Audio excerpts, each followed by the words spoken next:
Welcome to Quick Theological Thoughts. In this podcast episode, I want to discuss a video that where a woman is talking about 3 verses in her Bible that's missing, and how a Muslim is using this woman's video to demonstrate that Islam is true. Little leap in logic, as you'll see, but what I want to do is talk about the 3 verses and then talk about, is this a justification for Islam and why? So let's go through the video and then we'll do this one at a time here. So here we go. 3 verses aren't in my Bible. I need answers. Finally, an honest Christian telling the truth. That's what's up. Okay, I got my King James version, and all 3 verses that she named are in this Bible. She mentioned Matthew chapter 17, verse 21. It is in my Bible. She mentioned Matthew 18:11. It is in my Bible. Oh, looky there, Son of Man, not Son of God.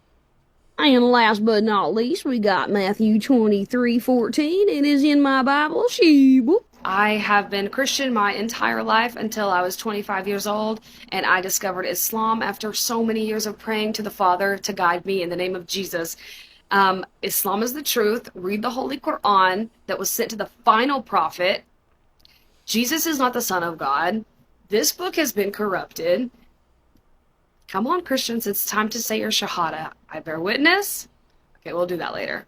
But All right, so there are 3 verses missing from this woman's Bible, or in the newer translations, right?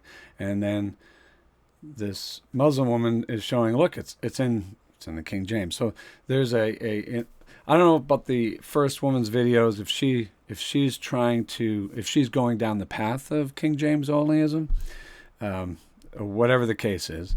But the presuppositions are the same, but between the Muslim and the King James only person, which we'll get into in just a minute. But let's tackle the 3 verses, right? So the first verse that's being accused of not being in the Bible is Matthew 17:21. And if you look at the ESV, which I put up here, hopefully you can read it, it has verse 20, but then doesn't have verse 21.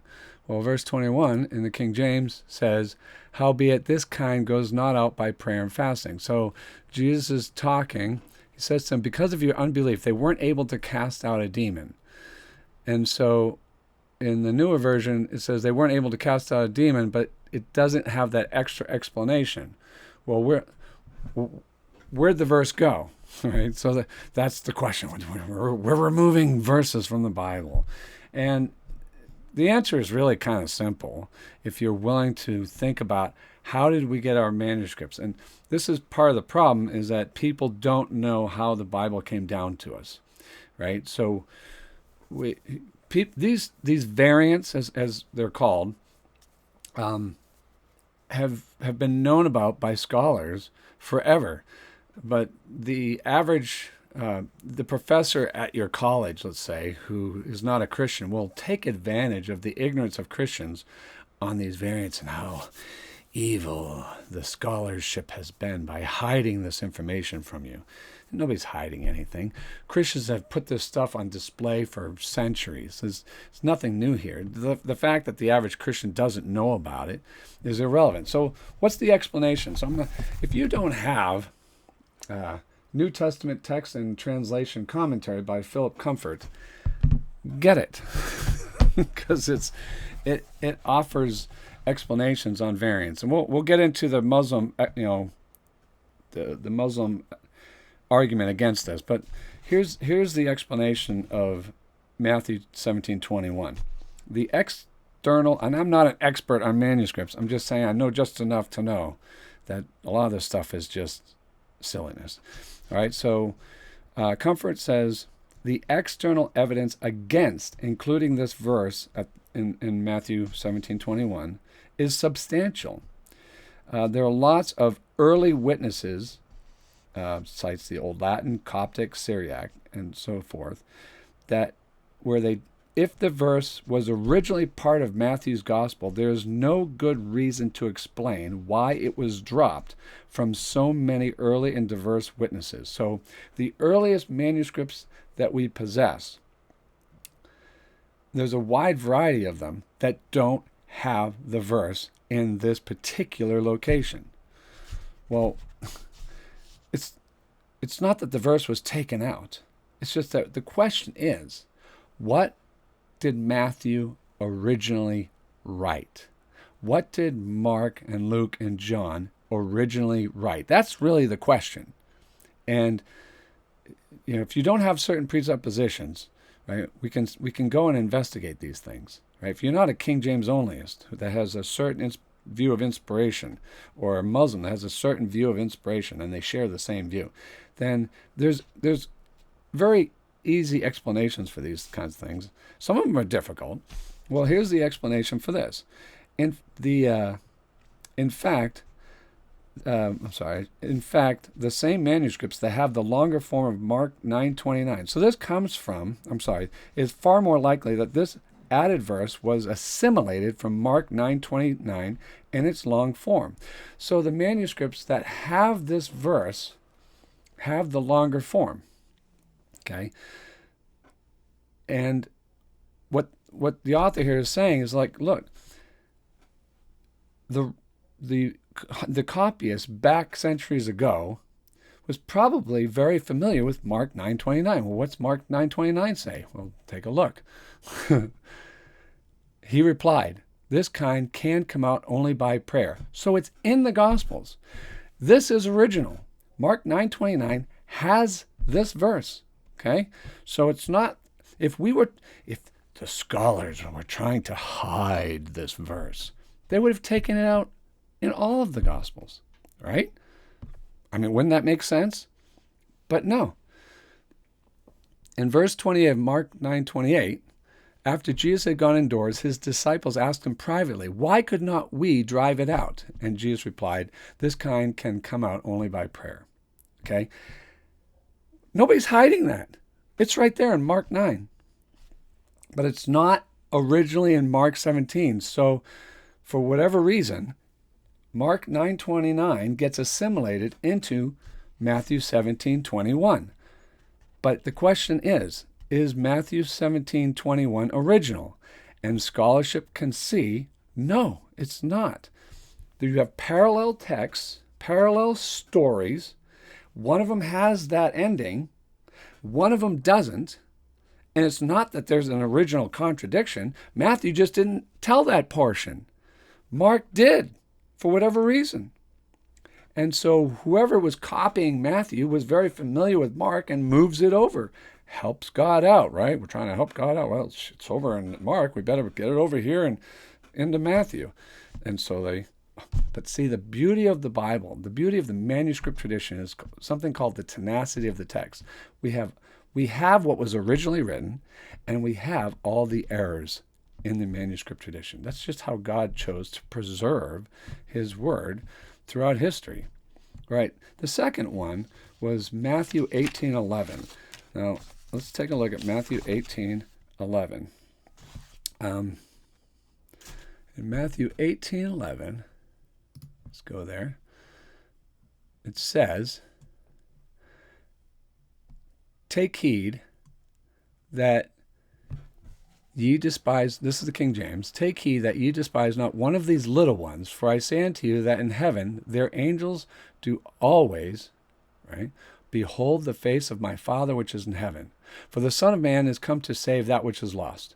How think ye, if a man have 100 sheep, and one of them be gone astray, doth he not leave the 99 and goeth into the mountains and seeketh that which is gone astray?" Right? So let's close some of these out here. All right. So in the ESV, notice how verse 18:11 is not there. It goes from verse 10, okay, to verse 12. Well, why is that? Well, here's an explanation, okay? The absence of this verse in several important and diverse witnesses attest to the fact that it was not part of the original text of Matthew. So the manuscript tradition shows it was not original. So where are we getting it from? Oh, it was borrowed from Luke 19:10, a passage not at all parallel to this one. Okay, so it's not copied because it sounds similar. It's not a copyist error because he's so familiar with Mark or Luke or whatever that when he writes Matthew's gospel, he just from memory adds it in there, conflating the two texts together, right? These texts are not parallel. So why was it added in? Most likely, the addition first appeared in the shorter form and was later expanded to the longer form, which concurs exactly with Luke 19:10. The manuscript demonstrates all three phases, and certain manuscripts have the shorter form of the addition, and some have the longer form. So very likely this verse was inserted into Matthew 18 to provide some sort of bridge between verses 10 and 12. In other words, a scribe perceived there was a semantic gap. So what happens is somebody sees something, this just doesn't flow. There's something wrong here.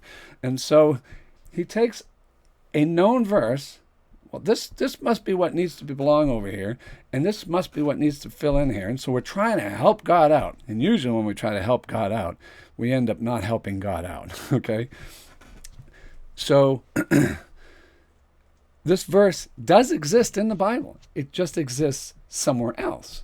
And the scribes moved it over to try to build a bridge between verses 10 and 12 to make it flow, okay? Scribal errors. Okay. Last one is Matthew 23:14. This one's interesting.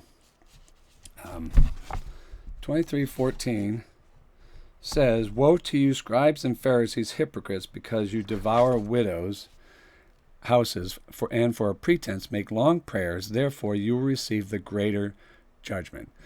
Now, this one, let's kind of close some of these out here. And this one,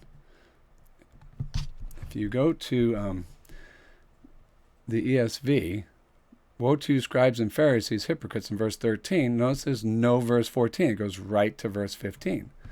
Well, where'd it go? Again, if you go to Mark 12:40, there it is. Who devour widows' houses and for a pretense make long prayers. Mark 12:40 and Luke 20:47 have this, okay?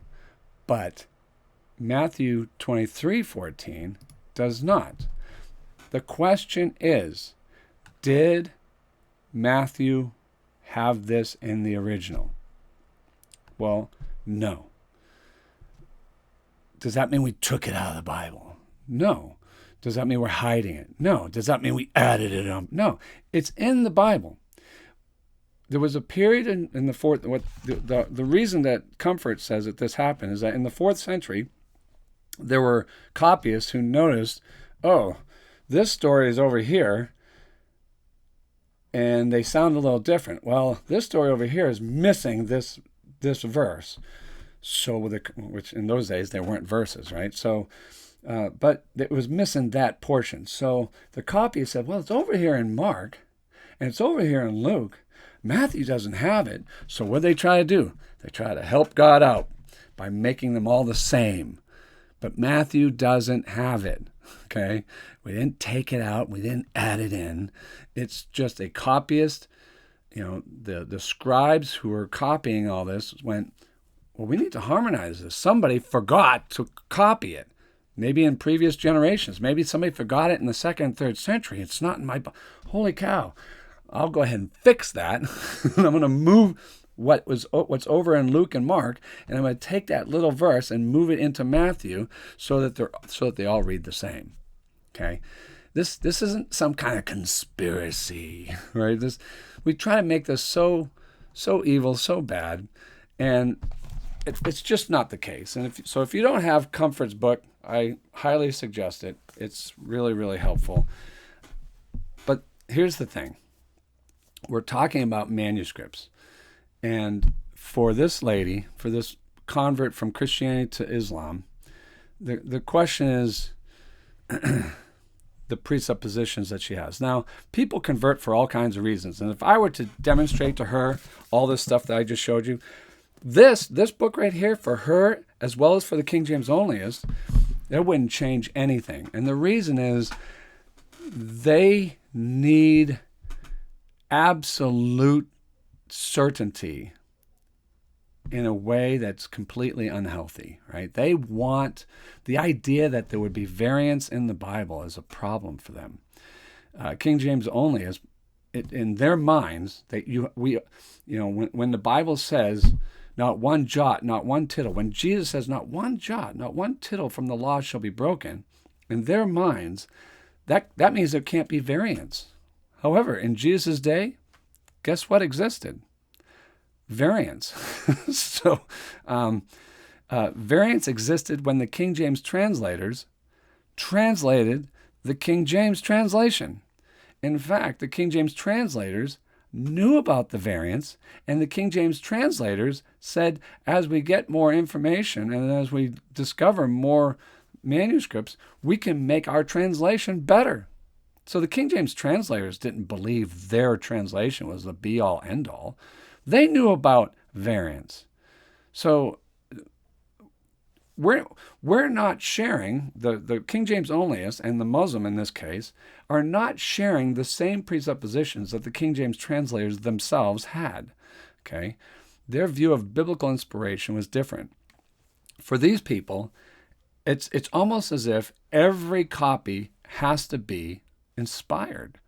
It's almost like if you don't have a Xerox machine of some kind that can copy perfectly, right? If you don't have the printing press, right, changes a lot of things, right? Instead of hand copies, you have printing press copies. Well, guess what? There are errors in printing press copies too, right? You set the typeset, you put the words in, and somebody screws up, and you print up a whole series of Bibles, and lo and behold, there's an error that's in, say you printed up 1,000 Bibles. Well, now you got 1,000 errors, even if you only made one mistake, right? So our presuppositions as to what the inspiration actually means is problematic for these people. And this is where I think the Chicago Statement on Biblical Inerrancy would be helpful. The original manuscripts, the ones that the apostles or the writers who wrote for the apostles wrote, the original actual letter from 1 Peter, the original Gospel of Matthew was written by Matthew. That one's inspired, okay? The copy is simply a copy of the original. There's really a couple different errors that you can fall into. These two, the King James Onlyists and this convert to Islam, have the same presupposition that Bart Ehrman has. And if you're familiar with Bart Ehrman, you'll know that Bart Ehrman was once a kind of a fundamentalist Baptist. And his view of inspiration is the same. If you have a copy, there can't be any errors, right? That's how their thinking is. But for Bart Ehrman, he's a scholar, and he knows about all of these variants. So he writes a book. I think it's called What Did Jesus Really Say? Or something like that. And he's got other books on these problems. And so he writes books, and he comes to a conclusion. He's no longer a believer. He does not believe that in Christianity. Why? Because of his presupposition. He has an erroneous presupposition that nobody in the Bible shared. No scholar, Christian scholar for 2,000 years has held. But for some reason, these people, they hold to a view of inspiration that's not biblical and not historical for sure. And so they come to the conclusion, well, Bible must not be reliable. And that's what this woman's trying to say. She even says it. The Bible's corrupt. Okay? That's an assumption on her part. Right? If she were to apply the same standard to the Quran, her whole argument would fall apart. The Uthman, edition. Uthman went around and destroyed copies of the Quran. But we're not going to talk about that. Okay? Well, so they actually do what the King James Onlyists do. They get rid of all these other copies. They assimilate one copy, and they say that one is the inspired one. Well, that's what the King James people are doing. So her argument for the Quran is the same kind of argument that the King James Onlyist has for the King James Only translation. So she has no grounding to say that the Quran is better than the King James, and the King James has no grounding for saying the King James translation is better than the Quran. They don't have it. Okay? Their grounding is in error. And this is where Christians need to think about, how did we get our Bible? What does inspiration mean? If I were to take Matthew's gospel, say I wanted to send a copy to a friend of mine, and I didn't have any way to send it to him except something by mail. Okay, maybe he's in the jungle somewhere, and I'm going to hand a missionary, a letter to send, whatever, just some weird place. I might copy Matthew or John chapter 3, for God so loved the world. I might copy John chapter 3, and I make a mistake while I'm copying it. And it gets into that letter, and it goes all the way to my friend of mine, and he reads it. Well, Bible's not true, because I made a mistake. Really? Is that what we're thinking? Is inspiration is dependent upon my ability to copy perfectly? No, that's not how it works. And so we have to think about how this all works. Anyway, those are my quick theological thoughts for the moment. And if you got any more thoughts on this, just leave a comment. God bless. Be good.